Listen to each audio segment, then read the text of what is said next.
assumer ce qu'il faut s'inscrire dans cette lettre. La science, nous on fait de la science. Nous on travaille pour la science.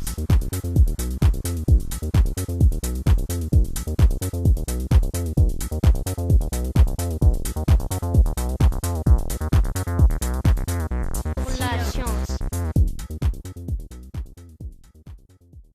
So our first podcast, Max, was about the idea was about, because both me and Max are toxicologists basically, and it's not something I don't think it's something we take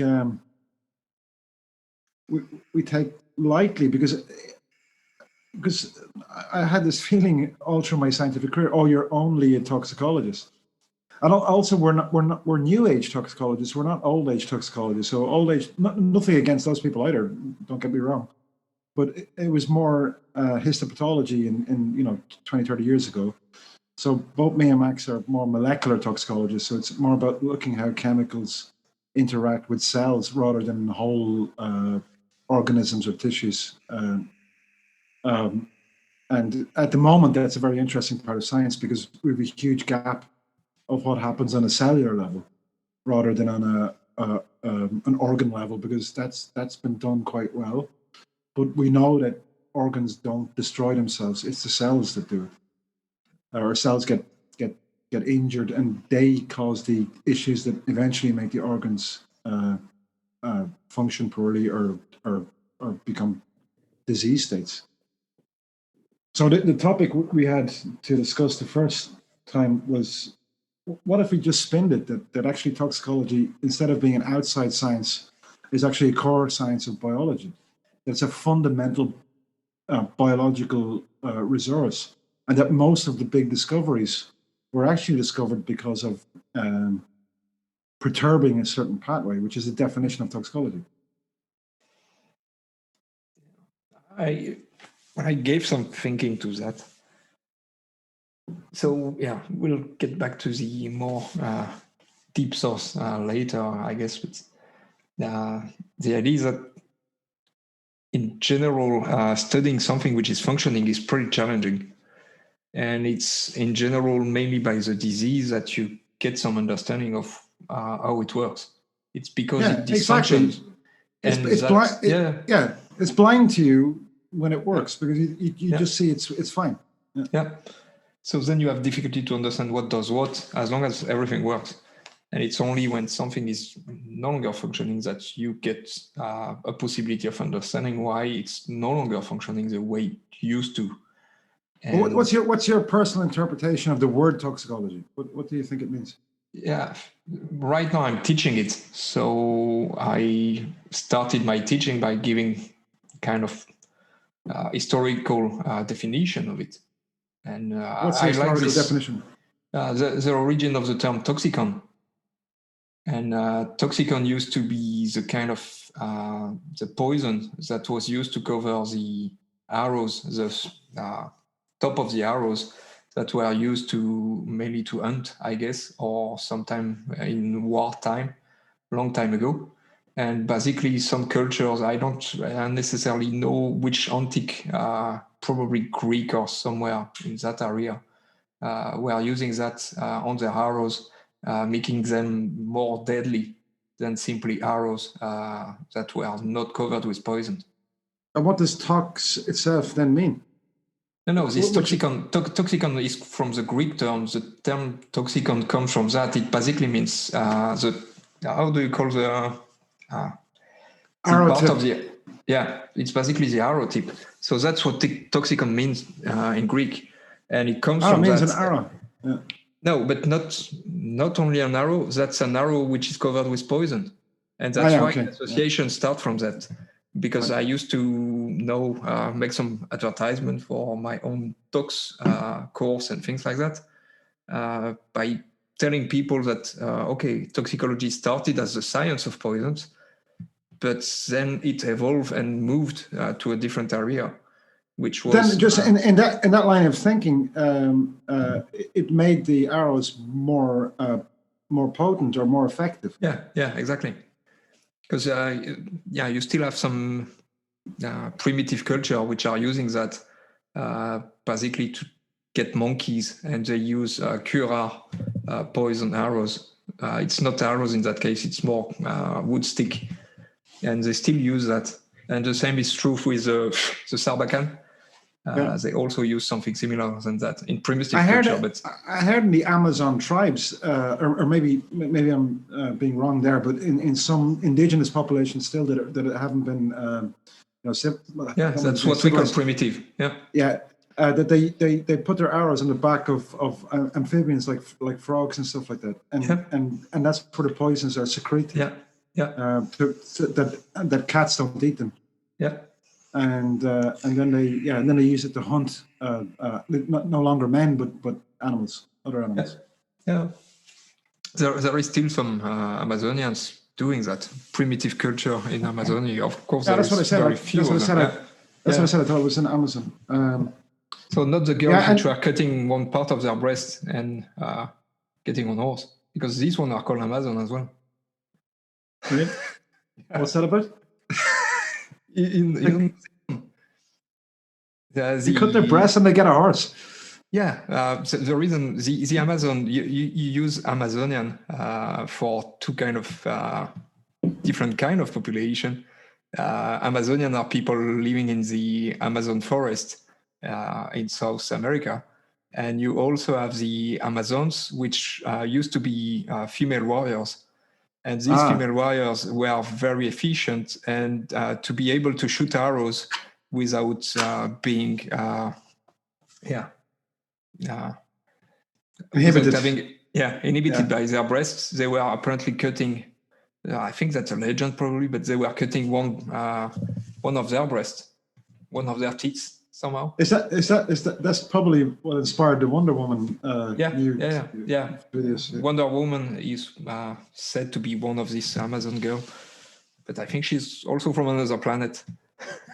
I see. Well, let's bring it back to I could go on this because apparently all of that came from Celtic culture originally, but Irish Celtic culture. So I think it wasn't until about the 1500s, after Christ, that it was probably Paracelsus who was the god of, or the godfather, godfather of toxicology. He made it a real true science. And his statement, I'd rather have it exactly in front of me, to be honest. But German? In German, yeah. Was it Swiss German or was it? Yeah, he was from he was from Switzerland, a very funny naming place. I had it on one of my slides. Where is it? Oh, Egg. He's from Egg in Switzerland.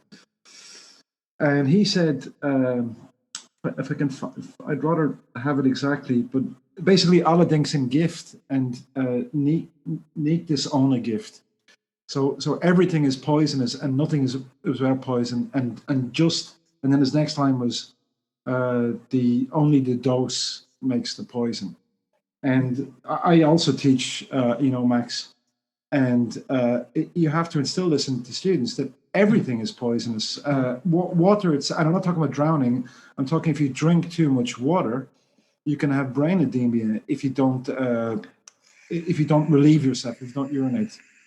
There was a radio show in, I believe it was in Australia, where they had this thing, which these morning shows. It was funny, but they had this repetitive thing that you drink as much water without going pee, and if you won the competition, eventually you would win a holiday or something substantial.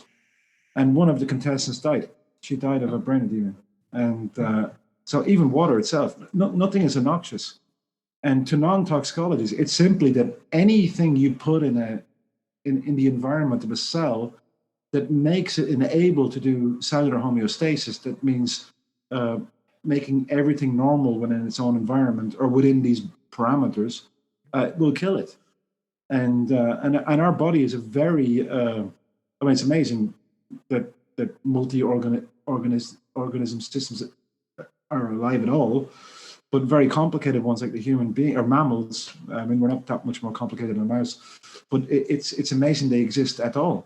because you have about 200 different cells working together to do all of that, to give you the feeling of hunger, to give you the feeling of thirst, to know when you need to pee, to know when you need to poop, to give you a sexual drive. And then the lucky thing with humans is communication and to be able to tell stories. And that's what basically the definition of culture is. Right, Max, back to you. I eventually wanted to talk about specific compounds, but I like the way this is going. Yeah. So back to this definition. So etymologically speaking, Zen toxicology is somehow the science of poison. And from that, it evolved. I guess poisons were pretty popular in early days, antiques, and then it gets more refined over the time. I think, at least for the French part, it becomes a serious issue around the Middle Age, where there was so many cases of poisoning that the court was having issue with it. And then the court needed to have some kind of substance to be classified as poisoned, so that if you get trapped with it, you can be put in jail directly without having to use it. How did they identify what they were? They didn't have the chemical. No, already from the antiques, a lot of things were known as poisons, and alchemists were very familiar with all these things. Things like sigu. I don't know what the English term for that is, but this is an Egyptian poison already known, and a lot of people have been poisoned even in the early days. Yeah, pharaohs and things like that. A lot of from kings. Assassins. Yeah. But I mean, if you were caught with it, how would they know what it was you had in a bottle? No, the problem is that at that time it was having absolutely no value to be caught with it, because nobody can blame you for that. There was no legislation of any kind. So at least from what I read, for the French part, it was around the Middle Age that then they started considering that if you get caught with something which would be classified as a poison, but then to do so, you would need to list these poisons. And that's where they started to consider it as a kind of already a more elaborated science, because before that it was more alchemists, people having a book that were giving from one another and by hand. And there was also very famous person which were known to be specialized in poisons. Those people that you would visit and they would sell you poisons to kill your husband and things like that. So, but wasn't it basically just an adaptation from early pharmacology? I mean, I know that the word alchemy sounds bad in modern day culture, but alchemy was the origins of chemistry. I mean, these guys were very clever. I mean, because they didn't have the tools we have today, so they did very proper kind of rudimentary experiments. Yeah. And they knew that if you took, I mean, one of the oldest pharmacological agents that I know of is the predecessor of aspirin, the salicylic acid, but even the version before that came from willow bark, and they would boil that and give it to people, and it really did, I mean, help them if they were wounded or if they had inflammation. But yeah, what I wanted to suggest was, even back then, wasn't poison coming out of a way to try and heal. So it was more of a overdone pharmacology, maybe. Do you remember exactly the story around Paracelsus? His famous quote, I think the context of it was already to address some disease. I struggle to remember exactly which one, but I think, if I'm remembering correctly, he was trying to address some kind of worker disease, which was claimed to be treated with one specific compound. And there was some discussion around it, whether it was beneficial or whether it was detrimental to use that. And based on that, he came up with that. So it was already pharmacology. Well, if you mean the workers' disease, because syphilis was ripe at the time, and and that also is a workers' disease. Yeah, depends what kind of worker. Simply. Yeah, and I'm just looking at the wiki entry now, and they were they used this guanic wood, and yeah, I don't know. You can look at the wiki page, but But I guess people were trying to cure stuff. Oh, there's something Yeah. about Tyrol there. Where is it? Oh, in Hull. So I'm just reading the wiki page. So Paracelsus prepared this paragram, his main work on medical physiology, completed 1530. He moved to St. Gall. He then completed his Opus Primus in 1832, where he did from St. Gall. He moved to the blah blah blah blah blah. He also visited mines in Schwarz. Oh yeah, How that's why I remember workers. It was related to mines. the miner's disease, yeah, and Yeah. it's just a personal interest for me because I used to live in Innsbruck, which is only a few kilometers from Schwarz. Oh, he didn't even move to Innsbruck, where he once again was barred from practicing. Yeah. So the guy walked on the same soil I walked on. I wonder was he ever a Bugatti?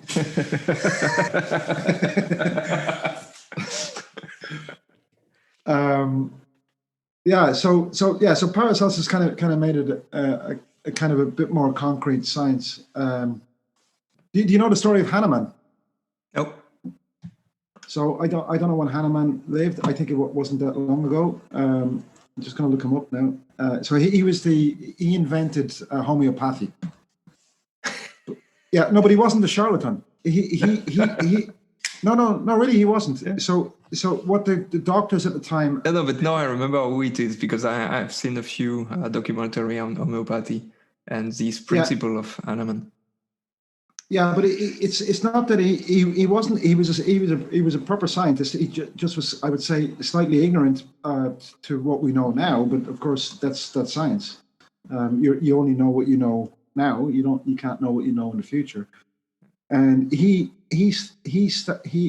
basically started lowering the doses of compounds. The idea was that whatever kills you should make you better. Yeah. So if you have if you've been poisoned by this poison, or if you're bitten by a bee, then the bee sting should make you better, that kind of stuff. And he started to lower the concentrations that he was giving, or the doses, to what we know now is actually no dose. It's zero. And they got better. And it was simply because the wounds were being treated with water, and they're being looked after, and they weren't being given the nasty drugs that the doctors were giving at the time. They were completely unregulated medicine, and most of those things were just proper toxins. Because they would just give the same thing. So one doctor would just give the same thing to all his patients because he believed in that thing, and it would work for some of his patients, but not for all of his patients. So Hahnemann, who invented basically homeopathy, was unaware of the dilution limit. Yeah, to some degree, of course, I'm not a believer in homeopathy, but the general concept around it that smaller dose can make you stronger is what is behind things like viralization, which is the predecessor of vaccination. But just to clarify to our audience, Max.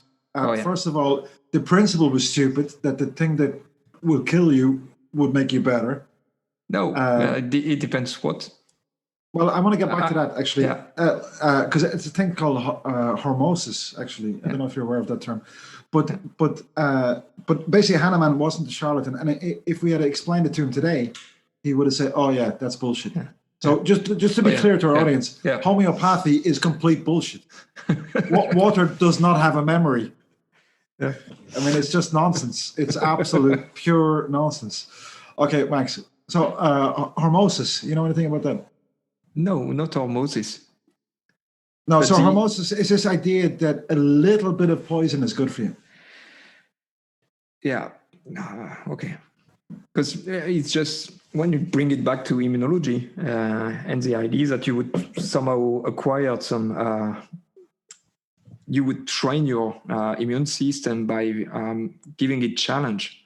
And this is now what we are currently facing with the COVID and the quest for vaccination. Why is not? Yeah, but why is that not the same with cells? I mean, the immune cells are just immune cells. Why is it not the same with non-immune cells?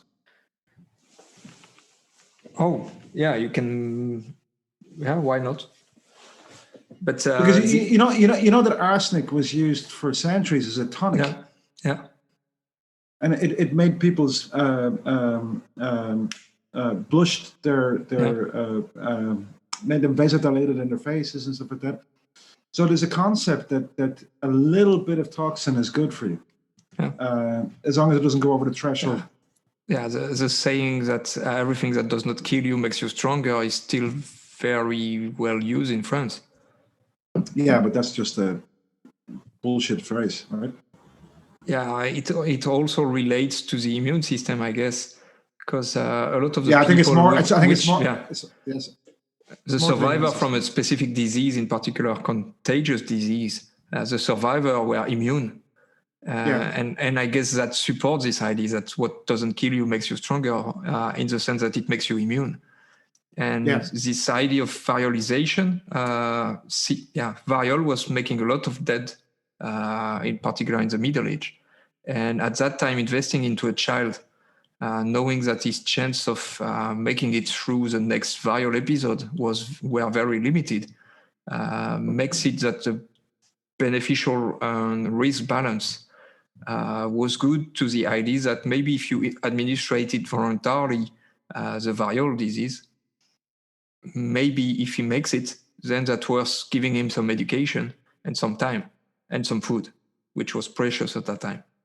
Yeah, that's true. I mean, you have to remember that after the agricultural revolution, despite what we think, people were absolutely malnutritioned because they were eating only 2-3 food stuffs. Yeah. And at that time, people were having a lot of child also because of child deaths at early age. So you needed to have child mortality was terrible. Yeah. So you needed to have a lot of them, but the problem is that you cannot really give food to every single one of them, and it's a complete waste. Of course, besides these, I think at that time maybe the emotional attachment to kids were not necessarily the same because people were familiar with this idea of infant mortality. I don't think that's true, Max. I think I think a child death. They just got used to it. They had so many deaths in the family. It was just something they got more used to, because it's so infrequent now. The loss of a child is horrible, but you had to live on because you had other children. Just back to this thing, because you've 2 kids, and I hear this story that everybody who has children tells me that they're at least below the age of 7. They just bring every disease into your house. Is it? Now, can you imagine living with 17 kids that are malnutritioned? Yeah. I mean, that's why pestilence was so big in the last few centuries, because they had, like, even my own family, like Irish Catholics were crazy. I mean, I think my granny had 8 kids, and not all of them survived. But before that, even, it was normal to have 14, 15 kids in rural Ireland. Yeah. And they had nothing. They had no money. They didn't have enough food to eat even, and they all lived in the same beds. And so if you have a flu, if one body's a flu, everybody gets it. Yeah. And with no treatment available, then no medicine. Yeah. And then we made it worse for ourselves when we moved to cities, because we were still living in those very concentrated places, but with other families. And then, just the diseases spread like hell. I mean, everybody thinks, and it's a fallacy, that we live longer now than ever before. It's not true. Original man lived as long as we do now. But you mean if you would transfer someone from that time, no, he would live the exact same time, right? No. Original man, before concentrations, before the agricultural revolution, man was living till about 80, 85. I mean humans. I don't mean to say man, but men and women were living that long before. It was just the agricultural revolution and the industrial revolution reduced our lifespan, but we were totally malnutritioned. I mean, I saw agricultural domains in Austria where I'm not a tall person. I'm 172, 173, and I had to stoop to get into those doors. It's simply because they were absolutely malnutritioned, that they were so small. And before all of that, so humans are around for not long. We're not around long. Homo sapiens, about 100,000 years, maybe 200,000 years. But the original humans, around 150,000 years ago, lived to 85. And they were tall people. But we made ourselves sick with basically malnutrition, which is a kind of a poison, and then the Industrial Revolution, which was chemical poisonings.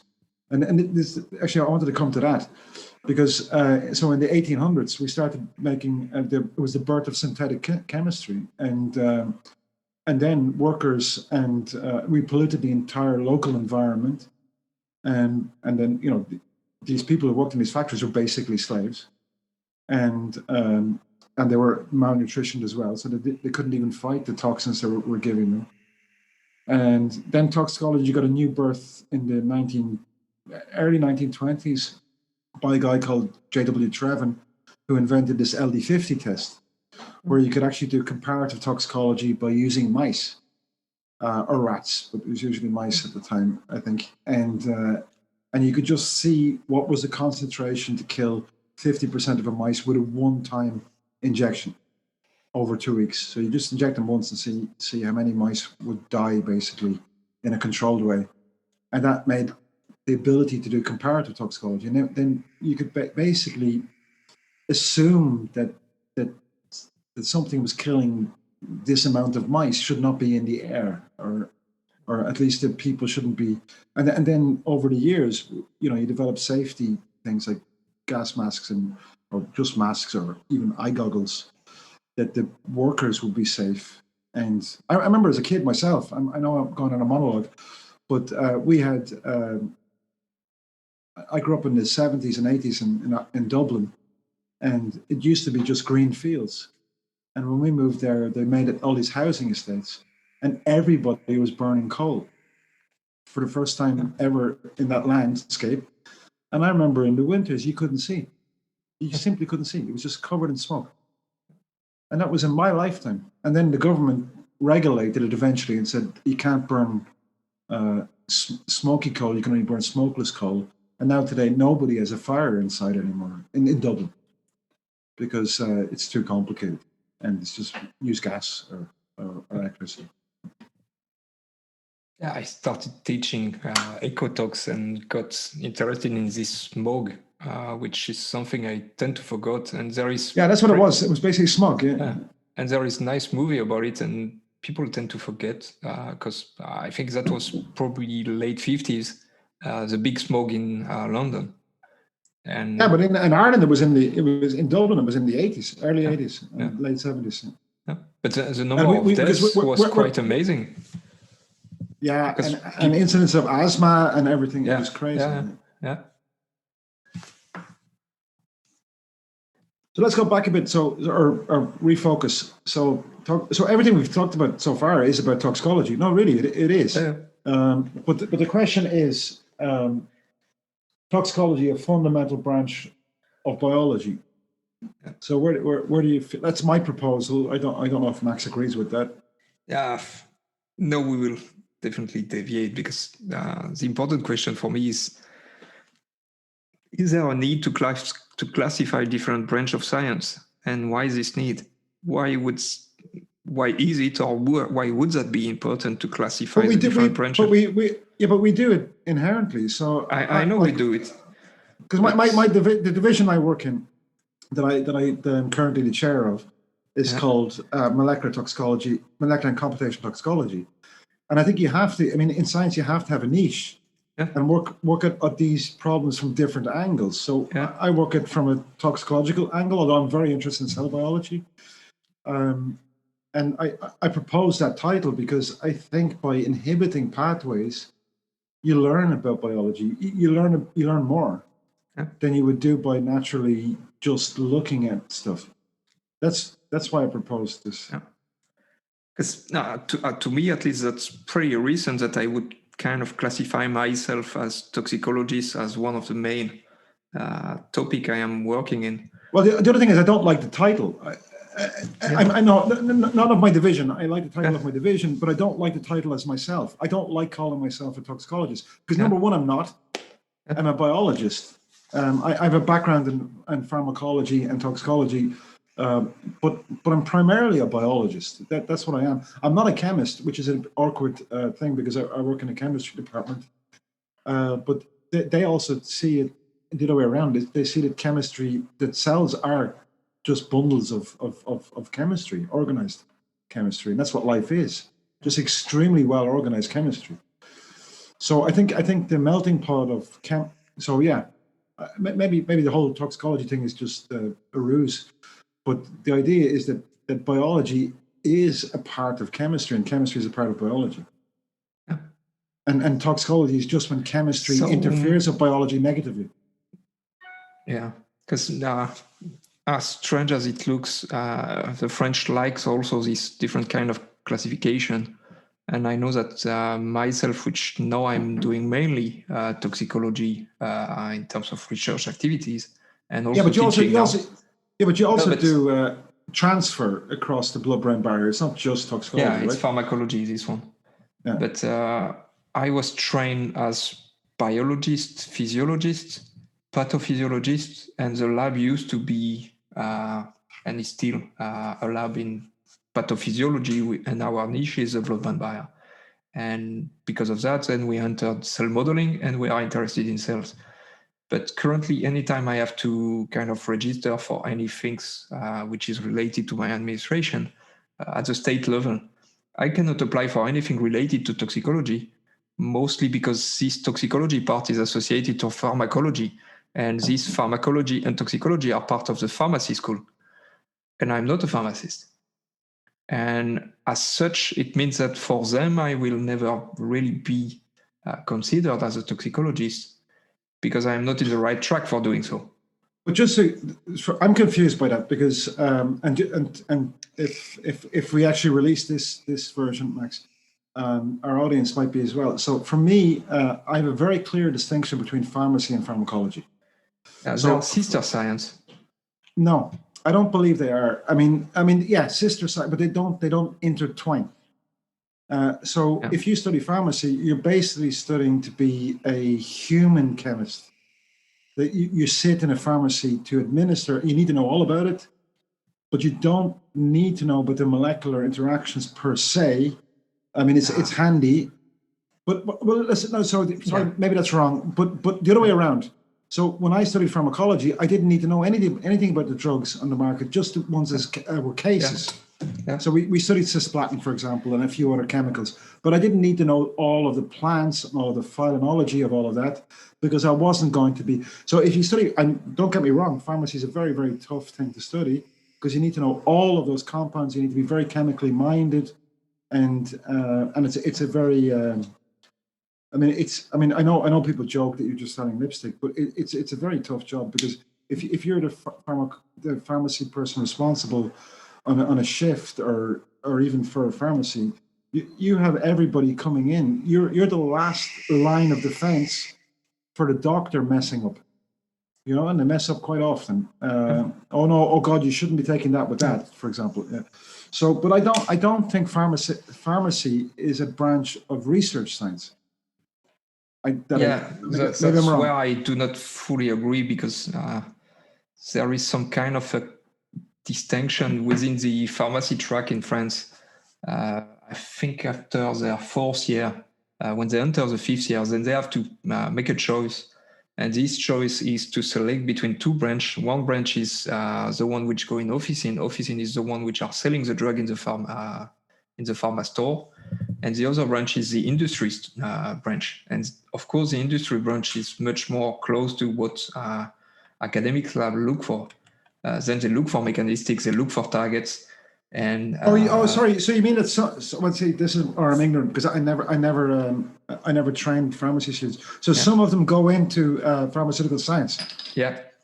Okay, that I didn't know. Okay. Yeah. At least for the French system, you have to make this decision on your fourth year, and either you prepare yourself to run a store, and then to do so, not only you need the scientific background that you acquired so far, but you also need some business competencies because you will have to deal with personnel, you will have to deal with all of that legislation and so on. And the other part is going into the mode of actions of chemicals, the preparation of it, the screening of the chemicals, how to generate compounds, how to screen them, how does a pharmaceutical company works, what is the process for R&D, and that kind of stuff. And this is I just gave a lecture recently. I just gave a lecture recently and about it was kind of introduction to toxicology and regulation. And one of the things I was discussing was pharmacovigilance, pharmacovigilance, and that's a hard thing.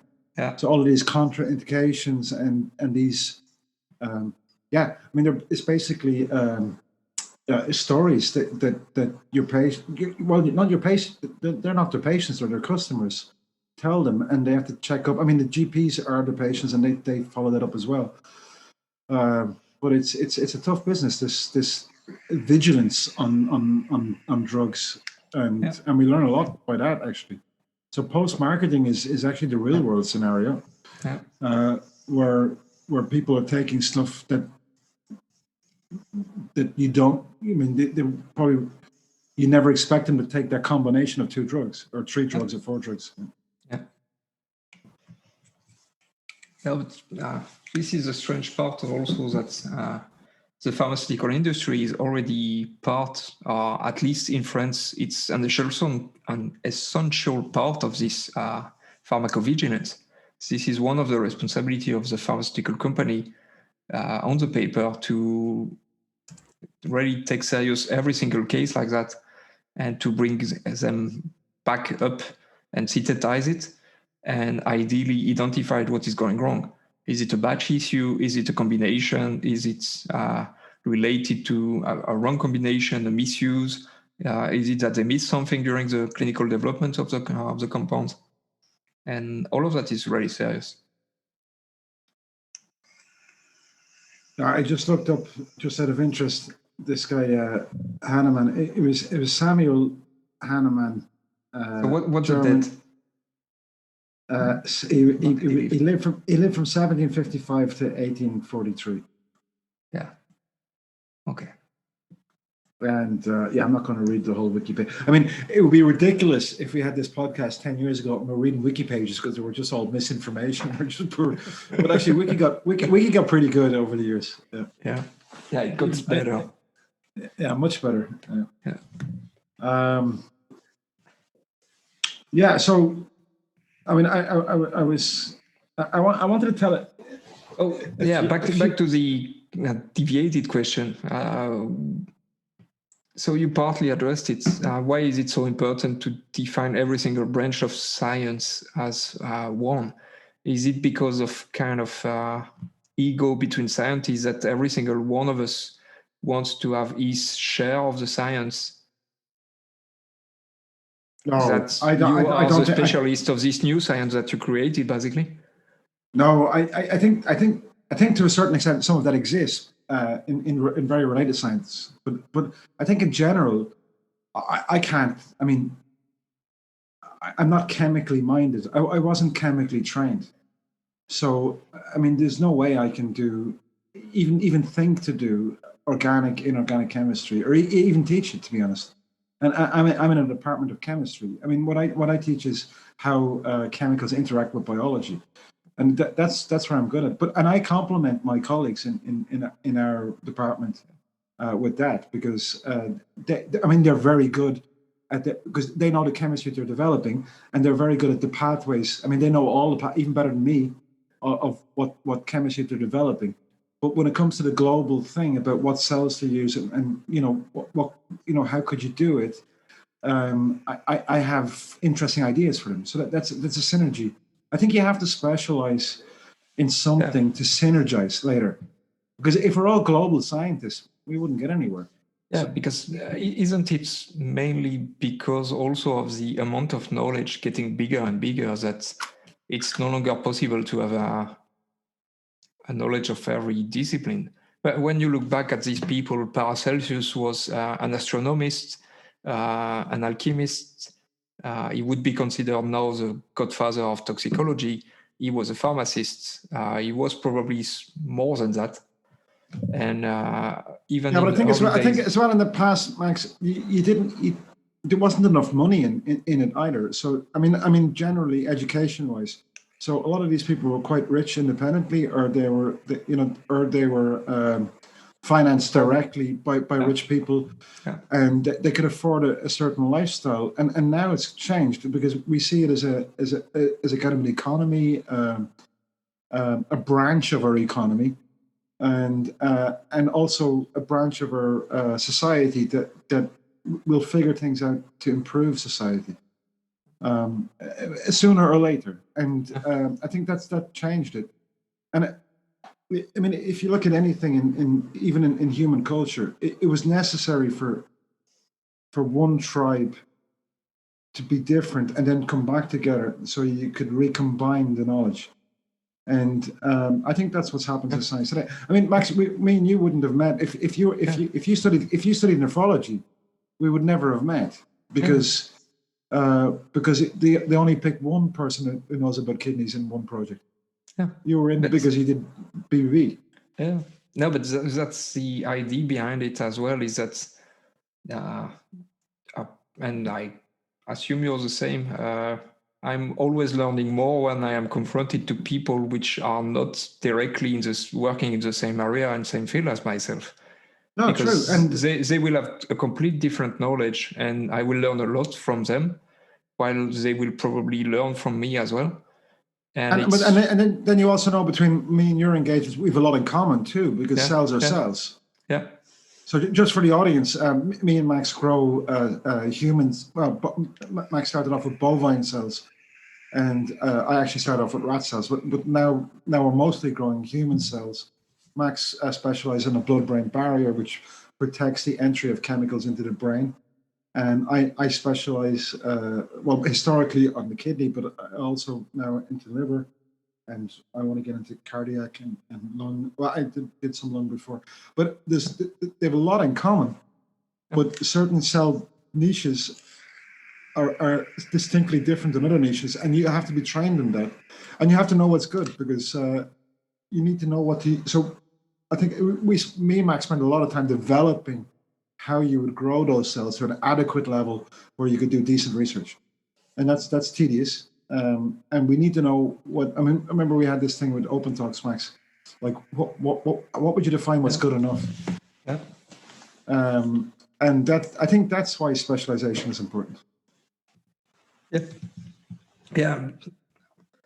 On one hand, I think it's important to specialize in one thing. On the other hand, it's also crucial that we have this kind of consortium where you bring people from different expertise, different area, different disciplines, with a certain ability to integrate together.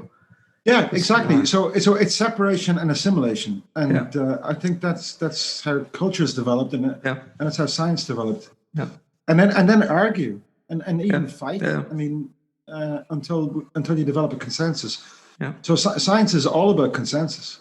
Yeah. I mean, individuals will think differently, and it's right to think differently. It's absolutely perfectly fine to be biased as an individual scientist, but science itself is not biased.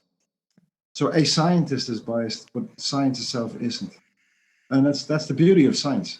That we the minute we find something new, we'll throw off, or even if we think we were wrong in the past. We go, oh, okay, that was wrong. And we'll admit to it and just go on. It wasn't that we did a bad experiment. We just had a wrong interpretation of that knowledge we had at that time. It always changes. There's no such thing as truth in science. It's just about the current consensus. But generally, it's rare that there was something fundamentally wrong. I don't know of many examples of that in the last couple of 100 years. That unless there was a charlatan involved, and it's happened, like I forget his name now, the guy who linked autism with vaccines. What was his name? I don't remember his name. I don't think we should advertise it anyway. Yeah. Well, anyway, no, but there's genuinely charlatans involved that want to make money. But it took almost 20 years to finally somehow make it accepted that it was not the case. Yeah, because it was published. Yeah. It was published in the Lancet. I mean, one of the highest journals in the world, and we should trust our journals. But also, you should look at the retractions too, because I mean, if something becomes fraudulent, it's retracted quickly. This exact same topic was back 2 months ago when they started vaccinating in France. People Jesus. raised against the scare of the vaccine, and one of the arguments for scaring people with vaccine was that vaccination caused Parkinson. No, And it's very autism. likely, Parkinson's. autism. But it doesn't cause. By the way, it doesn't cause either. As far as we know. No, it doesn't cause either.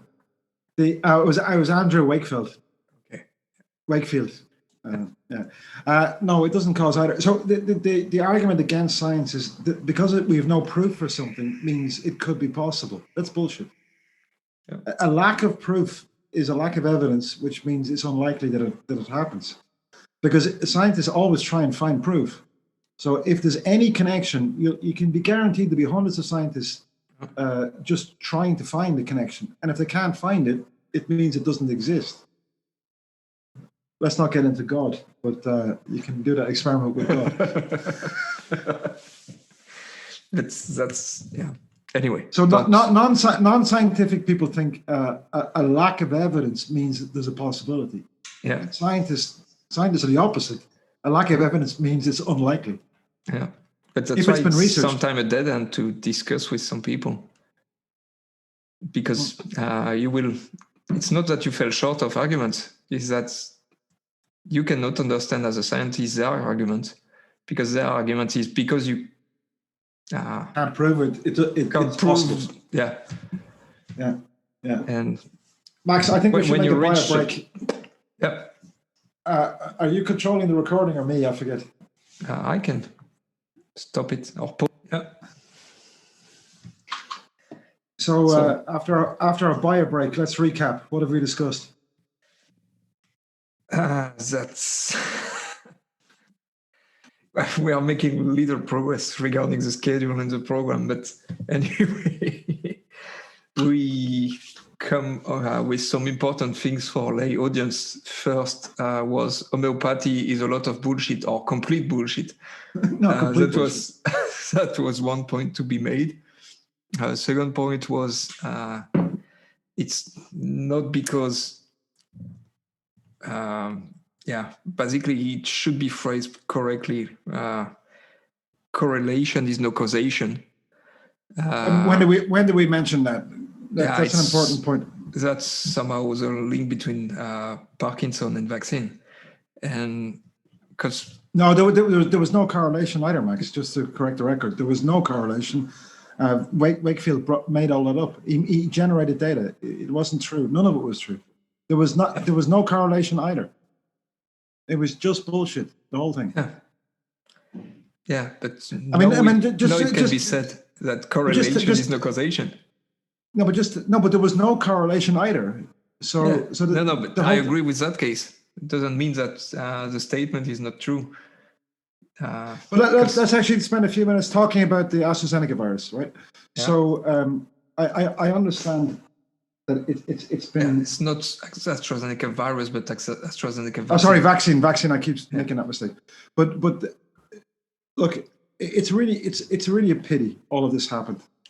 But I hope the general population realizes that if there's even a suspicion of something, our healthcare systems will pause, check, and then continue.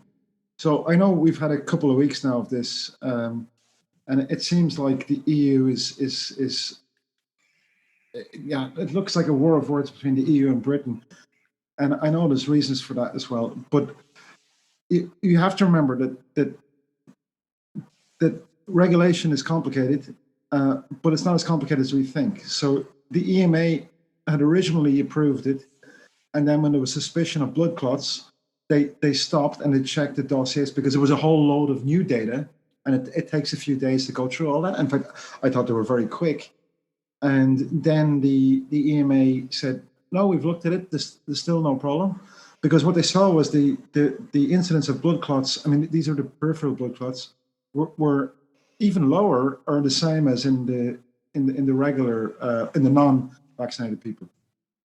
So that's no correlation at all.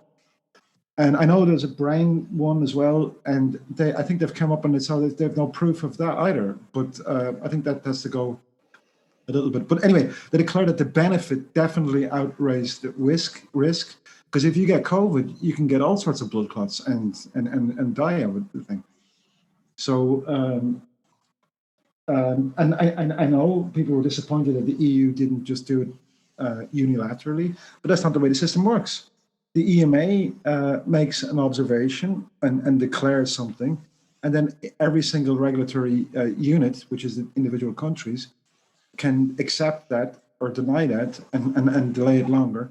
But it looks like that happened very quickly within 1 week, and everybody's back vaccinating with the AstraZeneca virus, and no one person should be worried about it. It's been checked.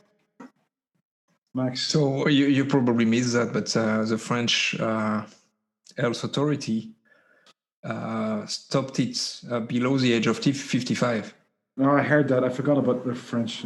Yeah, because of a presumption of potentially something which would then challenge the benefit risk for people below that age, because for those class of age, the risk of COVID is going down. But yeah, but the problem is the general benefit. How do you wage that? Well, let's not get any legal problems, Max. So you just said what happened, right? So you didn't give any opinion there. And is it possible that the French government have reserves of a different vaccine for over 50s? No, because I don't think so. We were very dependent on that one. Well, in my opinion. But we are so slow currently at vaccinating people that anyway it will take already a few months before we can really start vaccinating those people below 55. Okay, so well, by that time we might have better data first, and we might also have other possibilities. Yeah, I look. It's like a camera.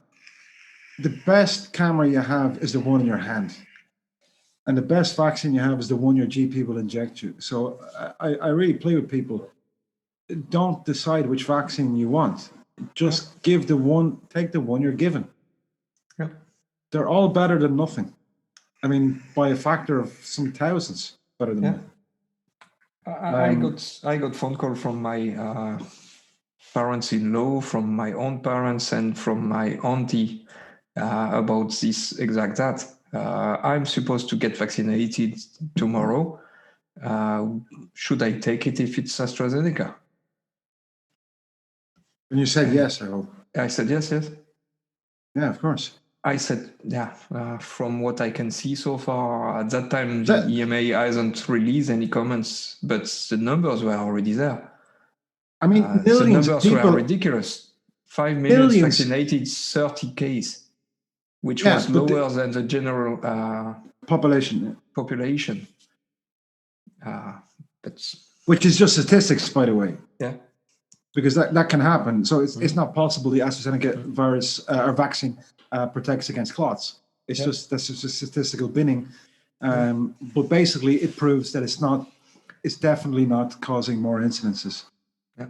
I mean, there's a risk of everything. I mean, you'd prefer not to be injected with something. I mean, of course, but there's a virus out there that has already killed nearly 3 million people.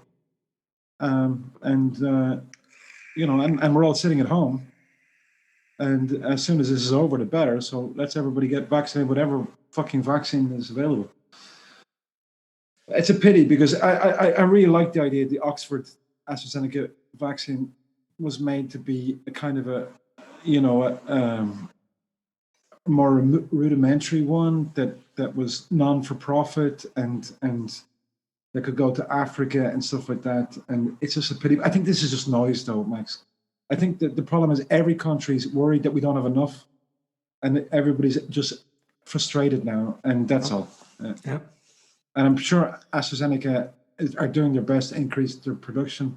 Yeah. And I know they are. Well, I don't know anybody there, but currently, but I guess everybody's just doing their best, and everybody's a bit frustrated, and we're all a bit weary now after a year of this shit. Anyway, back to toxicology. Yeah, because probably your podcast is not the place for politics, but I have some issue with. It's not. Stop. Yeah. Okay. No politics. Because that's a different kind of podcast. There's enough people podcasting about politics. Yeah. Anyway. As your boy said, science. Yeah, science is the key. Yeah. But yeah, biology and toxicology, is it two sides of the same coin? Well, if you consider that, I mean, I'd like to go into this in more depth, but I don't agree. We don't have enough time. But I mean, the concept is, and I would actually like to do a podcast on that alone. It's not a concept; it's a fact that chemistry managed to initiate life, and it was it's like so this idea that everything will eventually go into a simplest form. And in on this earth, that's basically fats, carbohydrates, and water, carbon dioxide, and nitrogen, nucleic acid. No, but what happened then is that life started to change that idea. So this idea is called entropy, or I mean, it exists. I mean, we know it exists, but the opposite of that became life, to make things more complex. Catabolism, DNA, RNA, protein, lipid membranes to protect the intercellular environment, or I mean, you call it a cell because a cell is just simply an individual unit, yeah. And it just protected itself from the outside world, not fully, but it could interact with the outside world on its own terms. And then eventually, what happened was, and the whole universe is. I mean, it sounds a lot, but it's okay. 15 billion years, but the Earth is about 5 billion, and life has been around for 3.5 billion. So it's crazy quick, if you think about it on those terms. Is there life on other planets? I don't know. I honestly don't know. But we only know about life on this planet, and that's so intricate and so crazy complicated. I mean, even if I call myself a biologist, I mean, even the stuff we teach, we're teaching a little bit with tongue in cheek, because we go, yeah, well, that's what we think. A cell, any single cell, is so complicated. It's like a planet. No, it's even more complicated than a planet because it self-regulates. Yeah, and when you, I don't know how many cells in a human body, but it's billions. And the unfortunate fact is, there's another 4 or 5 billion that are not your own, and they're not parasites. They are actually symbiotic organisms. So this idea there's a warfare between eukaryotes and prokaryotes is not true. It's a pure symbiosis. I mean, this idea of Gaia, I like that the whole planet is just one system. And I know. I mean, the Celts fought the Germans, and the Germans fought the Romans, all this kind of stuff. But it was all fighting for life. And so human culture was a life fight. And I like this concept that we have. And of course, it's pathogenic. So if you ever had a yeast infection, or a bacteria in your eye or something like that, or actually, you get a cold or whatever. Yeah, okay, these are pathogenic ones, but eventually there's some symbiosis evolves, or the host dies, and if the host dies, the pathogen dies eventually. That's why very, very virulent viruses don't survive well, because if they kill everything they touch, that's why COVID is a nasty thing, because it killed a lot of people, but not quickly, and yeah. So I like this idea of life, and then it actually doesn't kill that many, which is why it spread that much. Yeah, it kills just the marginal number. Yeah, yeah, it's which the right make amount. it evenly spread. Which makes it, yeah, exactly. I mean, I think it was similar with the Spanish flu. So, I mean, I think I don't know. Probably 1 billion people have been affected by this thing so far, Yeah. and there's 3 million people approximately dead. Yeah. So the death rate is kind of low, but it's still horrific. I mean, and the societal. I mean, if you compare that to things like Ebola, it's definitely much more deadly. But because of that, because it kills people rapidly, then it doesn't spread that much or as much. This is a thing called incidence and prevalence, severity and prevalence. Yeah. So if it's very severe, it's not very prevalent. Yeah. It's very if it's not very severe, it's much more prevalent for a virus. Yeah. I don't know. But I know we didn't even argue the point, but I think toxicology is a fundamental part of biology. So we didn't even touch on it. I can even argue that this is the exact opposite of biology. Etymologically speaking, biology is the science of life, and toxicology, if we bring it back to the roots, is somehow the science of poison, and poison is the thing that kills life. So indeed, that's the exact opposite of one another. One is a science of life, the other one is a science of what is killing life. Yeah, but if you know what's bad for life, does that not make you know what's healthy? That's what I mean. Yeah. Because how else would you know unless you have what's bad? I mean, we're all worried now about these. I mean, before COVID, we were worried about aging populations and stuff like that. That's why some of the nasty people said that COVID ripped through our populations, because then we have younger population. I mean, fuck you. And actually, nobody took this too long. I mean, it persisted for about 6 months, but that's bullshit. I mean, people who lived to 80 or 90 deserve to live in as long as they can live. I mean, if they can live another 5-10 years, they deserve it. I mean, you know how long a year can be. It's and you can have happy or good times, but these people deserve. I mean, they put in the effort for the last while, so. I mean, the reason we exist is because of them. So yeah, we're not just protecting them, we're protecting the whole society, basically. And protecting elderly is an investment on your future, because you will one day become one of them. Hopefully. Yeah, well, it's not. Well, yeah, it's not just that. It's there's no place for it. It is in the sense that. I think it's a sign of evolution of a culture if the way you treat your elderly, let's say. No, I agree with you, but I think originally back, if you go back 20,000 years or 30,000 years ago, they were white. The elderly were the ones who told everybody everything, so they were revered, and we lost that somehow. I mean, I know you didn't, Max, or I didn't, but I think society lost that. I mean, people are quick to judge. Oh, he's old. But fuck, yeah. So listen to him. I mean, I guess the world wars and stuff like that didn't help, with fascism and stuff like that. But still, it's about if you bring it all back to life and preservation of life. It's all about we need to learn. And young people are too quick to think they know everything. Well, they know fucking nothing. Me included. I know I'm not young anymore, but I'm relatively young. You're much younger. You're a much younger man than me, Max. At least a few years. Yeah, but I think the older you get, you realize the less you know. Yeah. And there's much more to know. Yeah.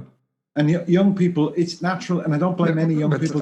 I think that's actually the point in listening to people older than yourself. That's what I mean. It's not that they know more; it's that they better identify that how little we know. Somehow. Yeah, I totally agree with that. Because we've never solved anything really. I mean, we were very good at killing each other. Hopefully, that's going to stop at some stage.